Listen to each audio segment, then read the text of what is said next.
Off we go. Good morning, hello, good afternoon, good evening. Hello, everybody. Whichever Hello, part Professor. How are you? Good in evening. the world you are, welcome to today's class. Thank you, Tahira. Today is the 26th of September 2024, and this is the English Advanced class. And today we are going to explore something different. We're going to leave stereotypes for the moment, and we are going to explore something we love. I don't know, some of you might be in the intermediate English class, so you already know about this, but this is going to have a little twist, okay? We're going to talk about what do you think we all love? Everybody loves this. Can you guess what I'm thinking about? Traveling? Can you guess what I'm thinking about? Everybody loves this. Everybody loves this thing that I'm just thinking about. Can you guess what it is? What do you think it is? What I'm talking about right now? Hello, sir. Can you repeat again? Please come again. I couldn't get that. I think the Okay, internet connection. Please go. today we're going to explore about a topic that we all love. Okay, we all love it, and it's very essential for everybody. I just want you to guess what it is. What do you think it is? Sir, can you give me a clue? I'm sorry? Sir, can you please write it in chat box? Sir, I said, can you give us a clue? A clue. Okay, a Yeah. clue is something that we all do every day. And I think Yeah. Rafia. Shopping, teacher. Oh, Tahira loves playing. Rafia, I think you have the answer. Yes, exactly. It's food. We all love food. Okay? Everybody loves food. Everybody eats every day, don't you? So, today we're going to talk about food. Yeah? But not just any food. We'll talk about traditional dishes from our own cultures, okay? And how they represent something deeper, very deep about who we are. So, the topic is about food and culture. So, let's begin. What do you think? Food is such a big part of our lives, right? It's not just about eating to survive. In the beginning of time, people used to eat to survive. But nowadays, it's not just like that. It can also tell stories about where we come from, our values, and our history. Okay, so today we'll focus on traditional dishes from different cultures. So let me see the idea. Tahira playing blah blah blah. It was easy question because I'm a foodie person. All right, okay, that's very good, Rafia. You're a foodie person. That's great. So today we'll focus on traditional dishes from different cultures and how they are connected to our cultural identity. Okay, so can anyone think of any traditional dish from your country or region, but that means something special to your country? Okay, I want you to write it down in the chat box. That special dish you have in mind. Uh, Meanwhile, I'm going to listen to Rafia and what she thinks about food and traditional dishes. Tell me, Rafia. Everyone else, write it down in the chat box. Okay, write your dish in the chat box. Maybe a dish that's eaten during celebrations or family gathering. I don't know. Rafia, let's hear you. Hello, sir. Could you kindly repeat the question, please? I didn't get it. I said I want you to mention a dish, a traditional dish from your country that means something to you, something that's eaten during celebrations or family gathering, something that characterizes your region. So I want everybody has to write down the dish in the chat box, okay? And if you would like to comment or on some kind of dish, then you can. I'm here. I'm here. You. Okay, thank you, sir. Thank you. So our country has many cultural foods. For example, most famous are kabuli. We have also mantu, ashak, and these are all traditional. You can always find them in restaurants, famous restaurants, and cultural celebrations, even a family visit. Because these dishes are very special, and they're always made during an occasion or a special event. For example, if we say the night of Eid.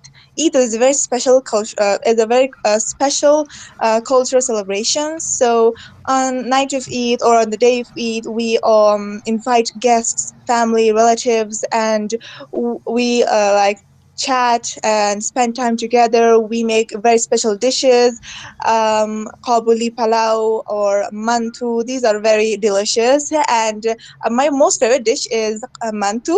I just it's more like dumplings. Yes, it's more like dumplings that people make these in China, but we have in it meat, also some other spices, and I don't know the ingredient names in it in English, but I all know all of them in Persian, and it's boiled. Obviously, it's cooked in steam, and well, we just pour some yogurt on it, and well, we can also eat it without yogurt, and then it's more like it has those two little we can create like a hole, like two holes, and then we pour the yogurt on the holes and just we eat it. It's so delicious. Well, saying my family's style of making mantu. And yeah, that's all, sir. I hope I have answered the question, and I just wanted to share my special dish in addition. Thank you. Oh, that's so great, Rafi. I'd love to try some manto, and also I would love to try some um, ashak. I would love to try some kabuli and kabili or kabuli. I don't know. I don't know how to pronounce that. And haiwa as well. Everybody. I mean, I love food, and I love international food.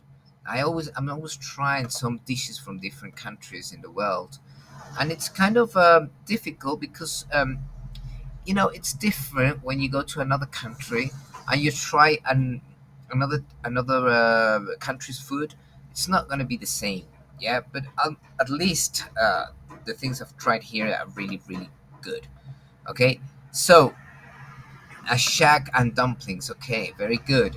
I want to listen to Shabnam. Yeah, but Shabnam, my question is, how do you think these dishes empower your identity, the identity of your country?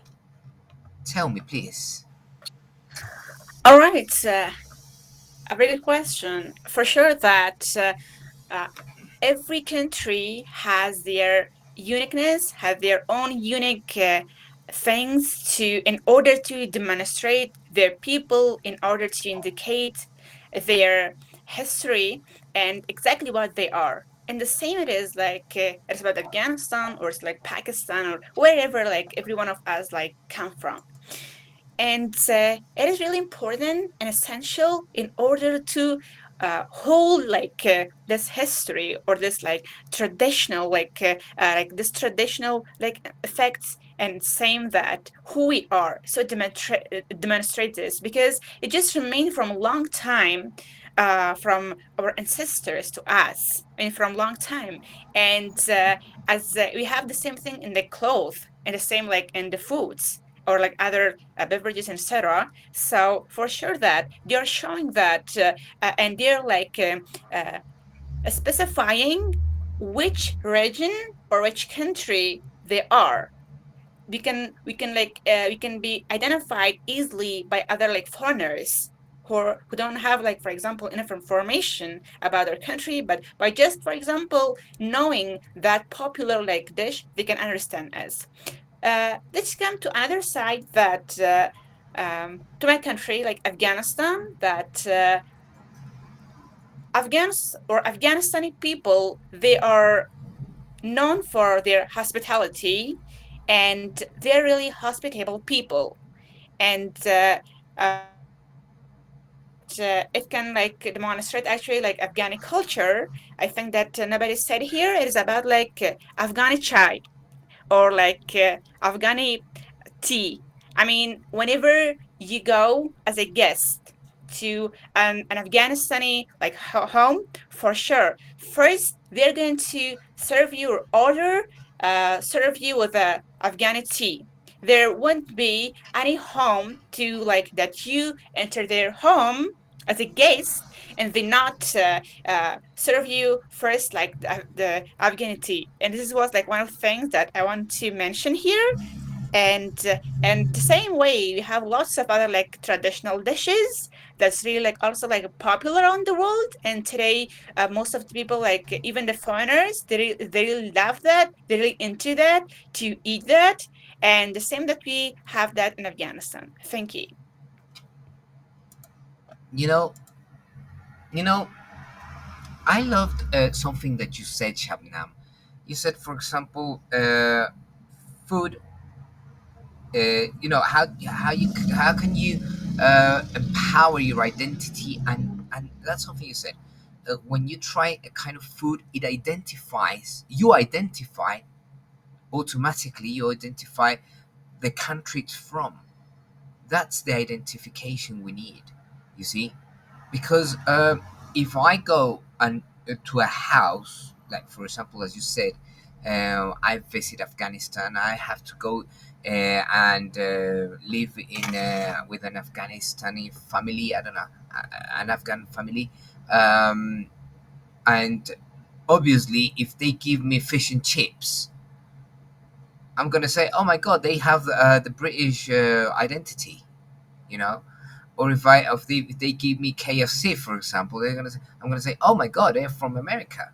So if they give me a traditional dish, obviously I'm going to identify you, okay, and your identity is strong, and that's what we need, okay, to be proud of our identity, okay.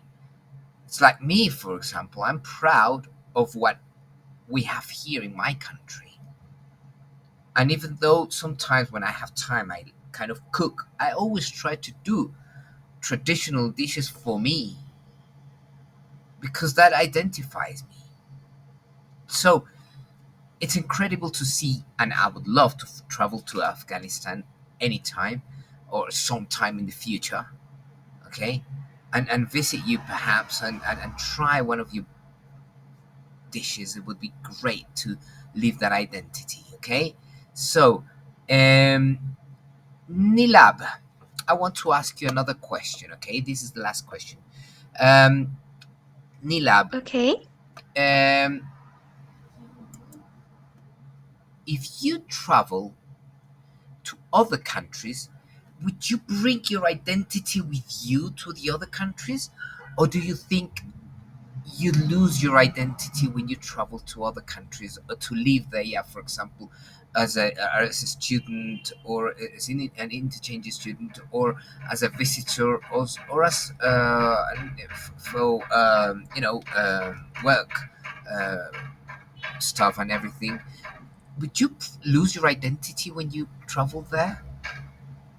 What do you Of think? course not, Professor. Of course not. I'm proud of my identity. I'm proud of being Afghan, and it is not like that. For example, if I went to USA, I would lost my identity. It is not like that. We are Afghan. That is something I'm proud of, being Afghan, especially being Afghan girls. Although maybe some people think around the world, Afghanistan or Afghan people or Afghanistan living in here is something like living in a very bad or difficult situation. But there are so many good things in Afghanistan that the people around the world, they don't know about it. For example, if I travel to another country, maybe US, or the country which I love to visit or live, or maybe to study, I'm sure 100% or maybe more than 100%. I'd love to, for example, dress up like Afghan people or eat or maybe food or anything else like my background. I'm not going to lose my background. And about Afghan food, it is impossible. You know, as I mentioned in group chat, Afghan food is the most scrumptious food around the whole world. Or Afghan, for example, clothes. I don't know whether you see Afghan clothes or Afghan clothing or not. I'm not sure, but I'm sure if you see, you're gonna love that. Um, about your question, 100% no. I'm really proud of being Afghan. So definitely no. That's great. That's very good. I mean, the thing is that we all have to be proud of who we are. Okay, the world is so diverse and everything, so we have to be proud of everything. Yeah, of everything we have, our families, our food, our clothes, as you said, Nilab. So, yes, if you don't feel proud, if you don't feel pride on what you wear, on what you eat, on your grandmother or your mother, then there is a lose. You have a problem of identity there because you're losing your identity. And when you lose your identity, well, it's not much of a, how can you say, it's not much of of being an essential person, you know. So we all have to try and be essential. We all have to be try and be ourselves every time. Okay, so um, my last question for Freeba, do you think kids nowadays, kids, children and teenagers, 12, 13, 14 years old, are they losing their identity? Do they feel proud of wearing their clothes and eating their food and having your traditions? I mean, the country they come from's tradition? That's my question for you, Friba. Okay, sir. Can you repeat your question, please? Okay, the question is, do you think kids, children, like 6, 7, 8 years, 9 years old children, and teenagers or youngsters, like for example 12, 13, 14, 15-year old boys and girls, do you think they have an identity or are they losing their identity? Do you think they are proud of what they eat and what they dress? What do you think about that?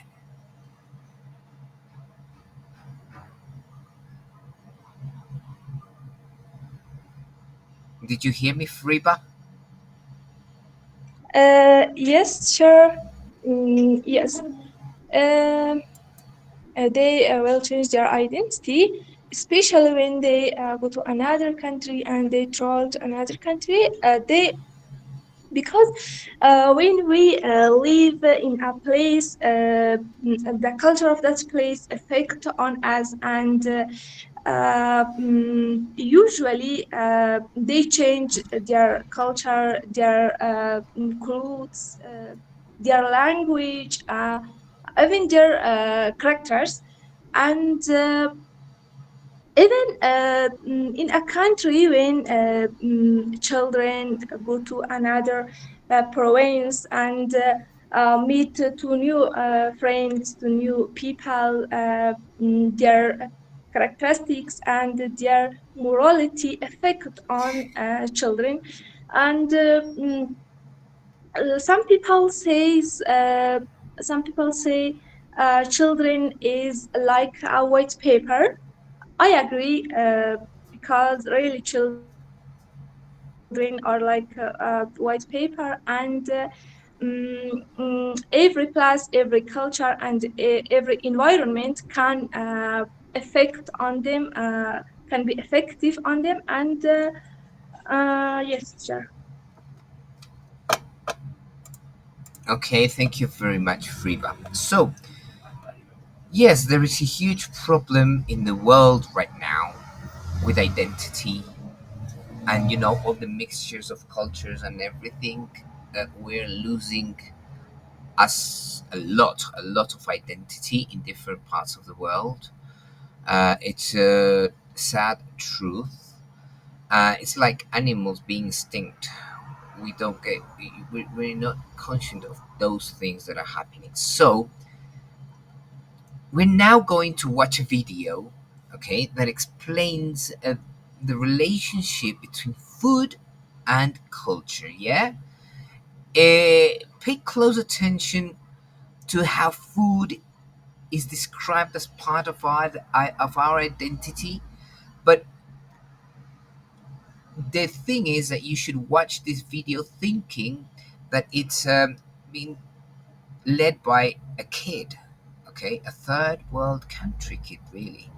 Okay, so let me just put the camera off, put the mic off, and I'll share the video to you.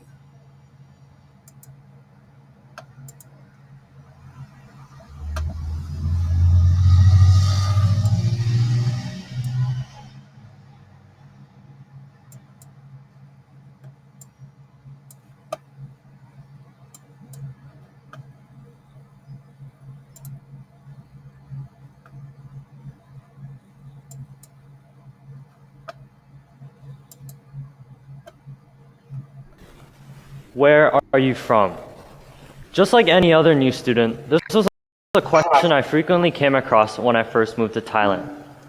Now, most people answer this question with no issues. However, having lived in 3 different countries prior to Thailand, being South Korea, the US, and the Philippines, I hesitated and asked myself, where am I from? Even something as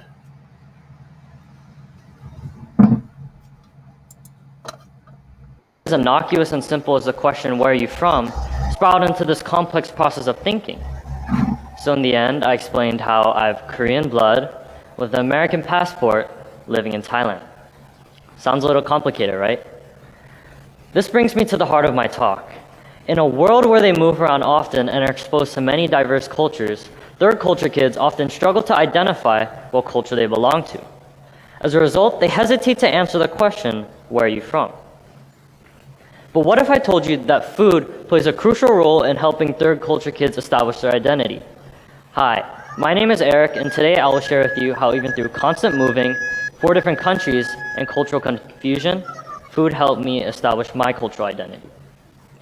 But before we address this issue, we first must know what a third culture kid is. According to US sociologist Ruth Hill Usim, third culture kids are children who spend their formative years in places that are not their parents' homeland. Some famous third culture kids include former US President Barack Obama, Queen singer Freddie Mercury, and cellist Yo-Yo Ma. Now I'll share with you how food helped me navigate the complex maze of cultural identity. The story begins in Seoul, South Korea. I was born to Korean parents and raised around Korean standards.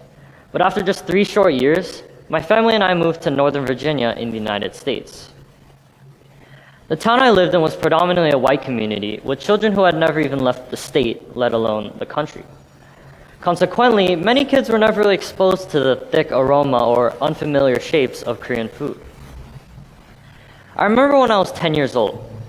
My mother would always pack me traditional Korean lunches, such as rice and kimchi, kimbap, and soybean soup.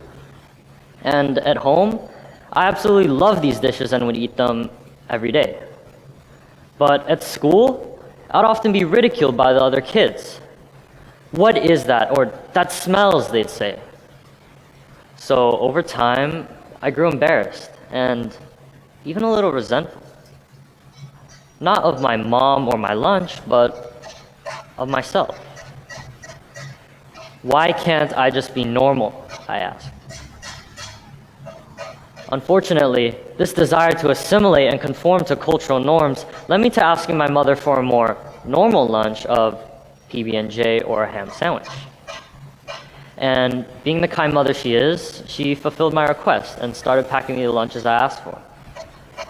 I was finally happy to not be mocked for my school lunch, but it just didn't feel right. I mean, these lunches tasted fine, but they're missing the motherly finesse and pungency that I love so much. So, in just a few days, I returned to eating stinky Korean food. I found that in an attempt to push away Korean culture, it made me realize that's a part of who I am, so I could not expel it from my life. And I'm not the only one who couldn't escape from food. For example, in the memoir, Crying in H Mart, even though the one source of Korean culture in her life, her mother, passed away, Michelle Zahner still wandered through the aisles of Korean grocery stores to connect with the culture she knew so dearly. Or the story of Fish Cheeks by Amy Tan, where in order to impress an American date, she pushed away the traditional dishes of her Chinese heritage to appear more normal, only to realize decades later, her mother made all of her favorite meals for dinner that night. And it's not just these stories that illustrate how culture is embedded in food. In fact, a study conducted by the Harvard Gazette found that the sense of smell has the strongest link to memory than any of the 4 other senses. So all those times I wandered through the kimchi aisle of my local Korean grocery store or grilled pork belly on crackling charcoals, I was subconsciously fostering my cultural identity. Now, moving around and being surrounded by so many diverse cultures always allowed me to connect with others quite easily. On the other hand, I also never really felt like I belonged anywhere. I have an American passport, but whenever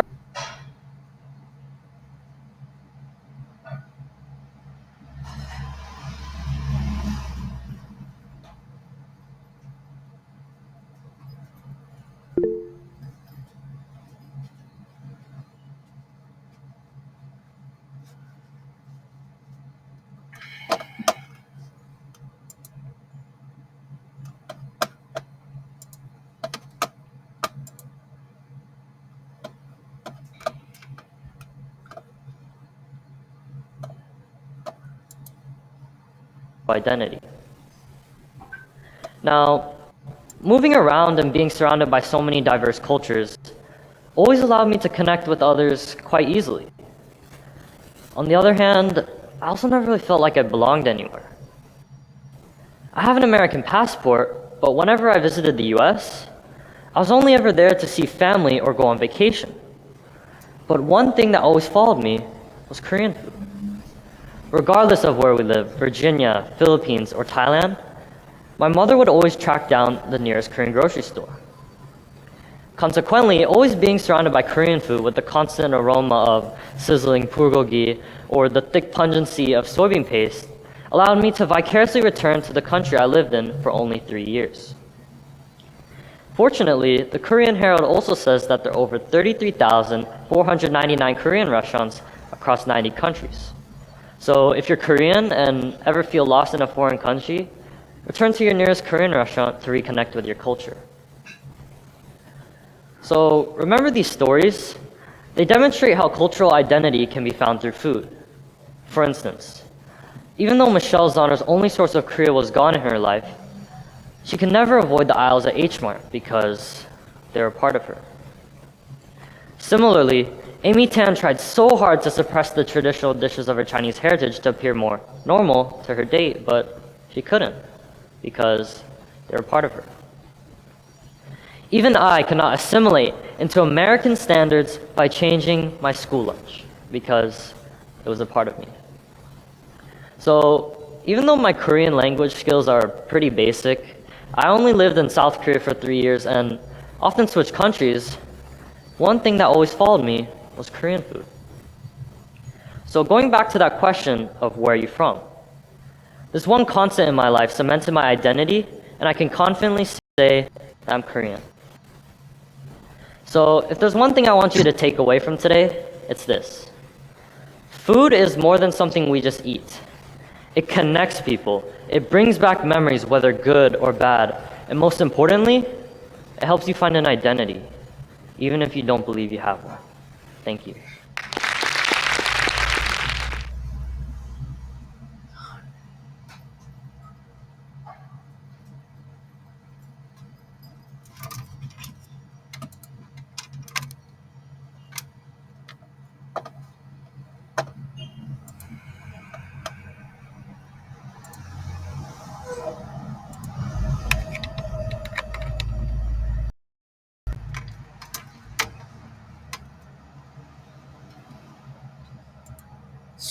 So, why did you think about the video? We're just going to listen to one person, okay? Noor,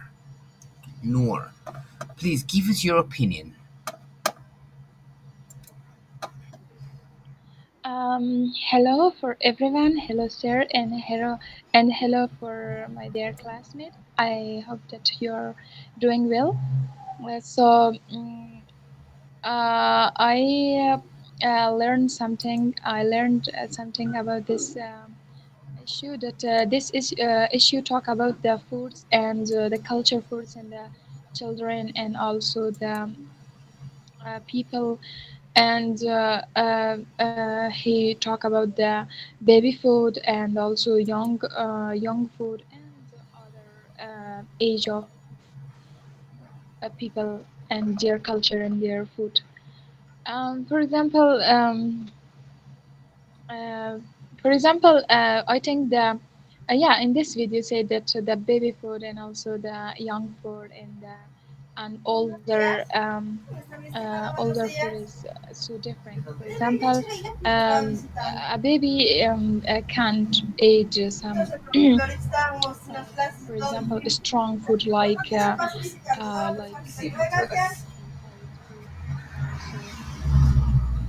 and also the for example strong food and but for example the baby food is milk and also soup and very simple food because their stomach is so weak than the an older person and also the young food for example when we go in school we eat lots of burger hamburger and also chips potato chips and other things because they are and also they are so strong because I am young people is so have young people have strong stomach than the older and children and also in for example also the tradition all of countries different in for example in our country our mom cooking very delicious foods for us and we eat very for example the same food but my baby sister and my baby brother um, they eat very simple food because they can't eat like us. And also, just I learn this issue, teacher. I hope that I say right. Not you worry, very nice stood out there. Okay, so, um, yeah, you're totally right. Very quickly, Tahira, what's the one thing that stood out to you from the video? Okay, hello everybody, and good evening. I hope you be well. The things that I was so interesting for me from this video, it was that when we are a multicultural person, for example, when we born in a country and when we travel to another country and we have the citizenship of that country and we study in that country, it helps you see when we eat the food that from, for example, I'm an Afghan when I go to the Canada or other countries. And when I eat the food of Afghani food, it helps me to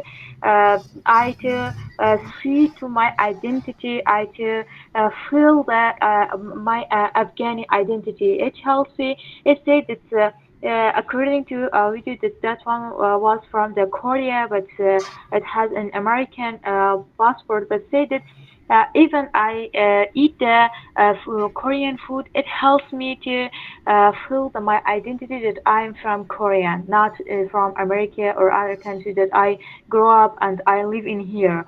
And it was so interesting for me as well. It convey me that traditional foods is it's very important in our life, especially it shows your identity identification you to feel better because you grow up or you burn with those food.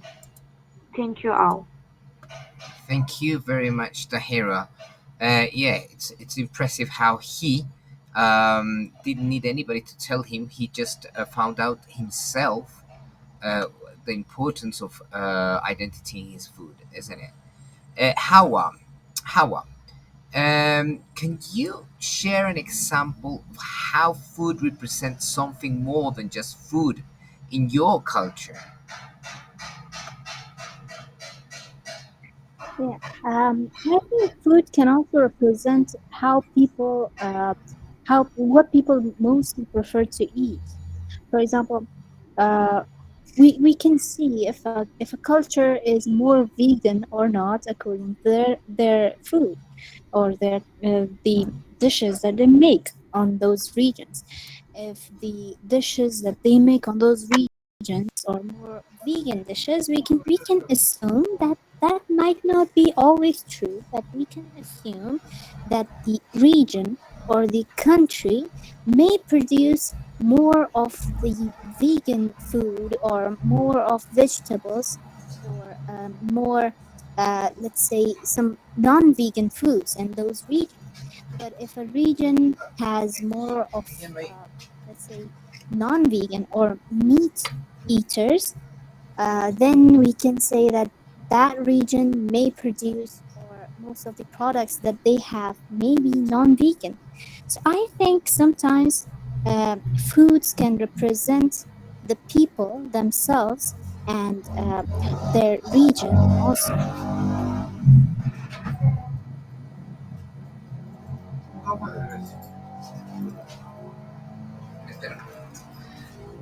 Thank you very much, Hawa. Rafia, you wanted to say something. What did you want to say? Thank you, sir, for giving me the opportunity. I wanted to say that, well, during the video, I had this thought, like the way he said that food represents our culture. I thought accent as well represents our culture. I thought that these two, well, let's say, I just can't find the perfect word for this. Sir, can you help me out a little bit in here? Okay, what do you need to say? I want to say that accent and food. How can we say that these two things are is not the right word for this? I just Are want to find a are very perfect similar? word. Are similar? Yes, sir. They are. Yes. Thank you so much. They're very similar to each other, and I thought of this. So, if our accent could determine where we're from, our food can as well. For example, if we take Indians, Indian people love spicy food, and their accent are very different from other American or native speakers.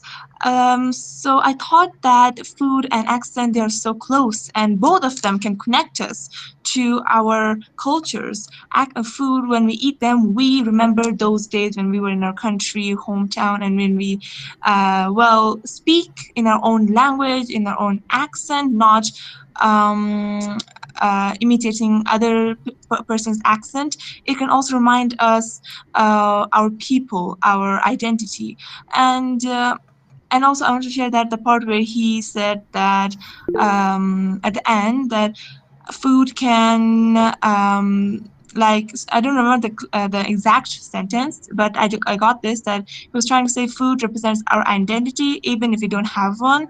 Just like if you even if you don't have even if you don't have your identity, at least you know how your accent is, at least you know what kind of food you like. And from that, you can also determine what is your culture and what is the real culture and where are you really from.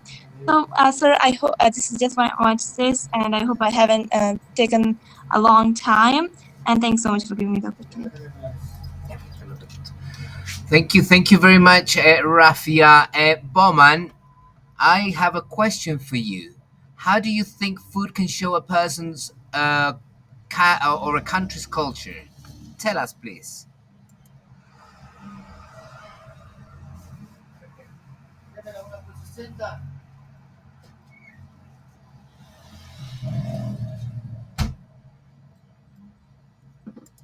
Bowman, are you there? I don't think he is. Okay, Nilab, the same question for you. How do you think food can show a person or a country's culture? Uh, Okay, yes, sir. sure, I'm here.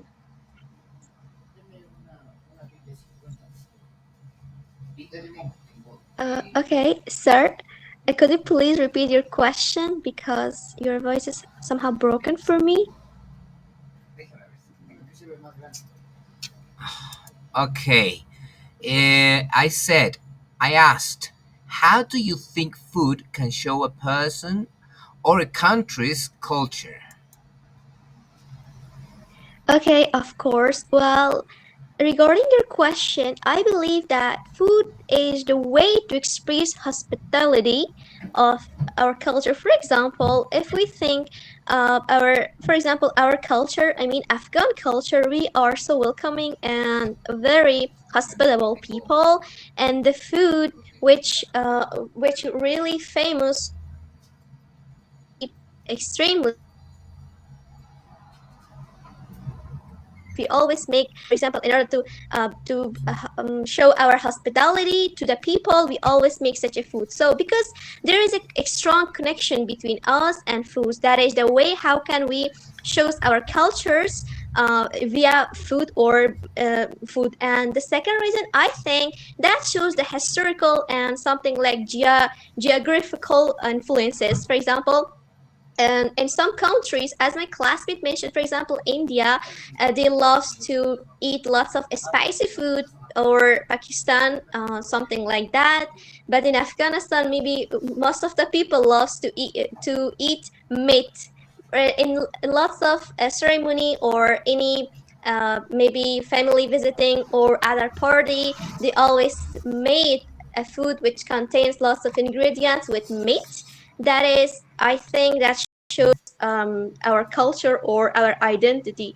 And regarding the video, sir, I have learned that I was thinking food is just a food that is help us to be strong or have, for example, energy to do something. But I have learned that food is the way or we can find our identity. And one thing is always with us is food, even though that person wanted to change his identity because his classmate said to him that your food is smelled or something like that, and that guy embarrassed because of his culture. He wanted to change his culture. Instead of consuming Korean food, he wanted to consume uh, American junk food, for example, sandwiches, something like that. But he couldn't ignore his background. He couldn't ignore his identity. After 2 days or 3 days, he back to his culture. So that is the thing. I strongly believe that food is not just a food to consume. We consume that. Food is the only way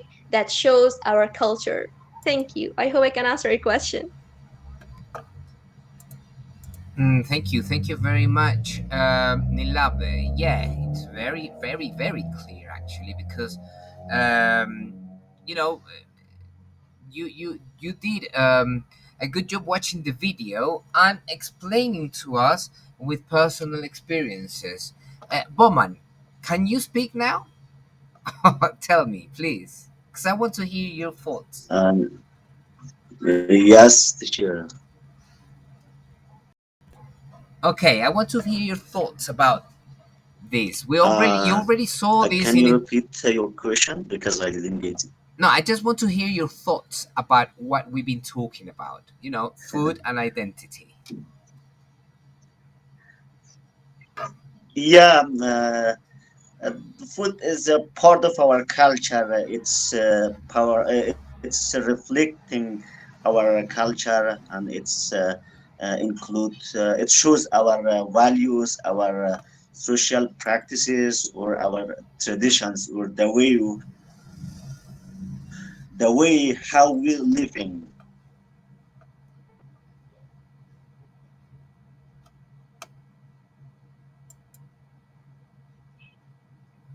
Boman, please repeat the last part because we can't hear you. Teacher, I said food is a part of our culture. It's the reflection of our culture. It shows our identity. It shows our values, our norms, our traditions, also our social practices, the way how we living. Oh, great. Okay, great. That's great. Okay. It is clear. Yeah, it's clear. Exactly. Yeah, I know. Food is very important in every culture. Food is very important in any culture, actually. And, well, I'd like you to do something for me. I'd like you just to finish the lesson, yeah, before we end today's lesson. I'd like you to research a traditional dish from another country. Or if you know it, perhaps you can actually, it could be any country you like, okay? You know about your dishes, but now I want you to search for a dish from another country and try to choose one you don't know much about, okay? Try to choose one you don't know much about. Um, and I'd like you to write a short paragraph, okay, explaining what the dish is, how it's made, why it's important to that culture. Uh, you have to be creative and have fun with it. Yeah. So if you would like, that'll be your task. Remember, you have a task from Tuesday. Sorry, and I'll be searching into that. But just for fun, okay, look into dishes from other countries and check out how it's made. If you make it, if you cook this dish, it would be great. Okay. Yes, Nilab, you have to use descriptive language, correct? So it has to be a descriptive paragraph, and you have to describe it. Yes, um, but more than describing it, I would like you to uh, cook it in your house. Yeah, and send me photographs if you made it. Okay, if you could cook it and eat it and to see what flavor it has and everything. So I would like you to have fun with this. Okay, it doesn't matter if you don't know how to cook. It doesn't matter if you don't know how to make these kind of like you don't like cooking or anything. Just have fun. Everybody can go in the kitchen and follow the instructions of a dish. Okay, so for this weekend, cook for your family. Yeah, and if you want, you can share it to your class through the group. Send photographs to the WhatsApp group. And this is not homework. This is just for you to try other cultures food and to flavor it and to see how everybody else in that country enjoys that food. Okay, so great work for today, everyone. I hope you enjoyed learning about how food connects to culture. Next time, we'll continue exploring these ideas. Don't forget to do your task. Okay, don't forget to do your cooking. If you have any questions, feel free to reach out. And that's it for today. Thank you very much. I hope you enjoyed the class. Have a wonderful weekend, and we'll see each other next week, hopefully. Because, my country is very, very problematic right now. So I don't know what's going to come. We haven't got water, we haven't got energy, and, we're living through a lot of stuff very difficult. So, um, you choose a Bowman, you choose what you want to cook, and please send me a video cooking Thank you very much. So, if you have time, don't forget, take pictures, and I want to see you enjoying with your family. Thank you very much, everybody. See you on Tuesday. Bye bye. Bye bye, sir. Bye bye. Bye bye, everybody.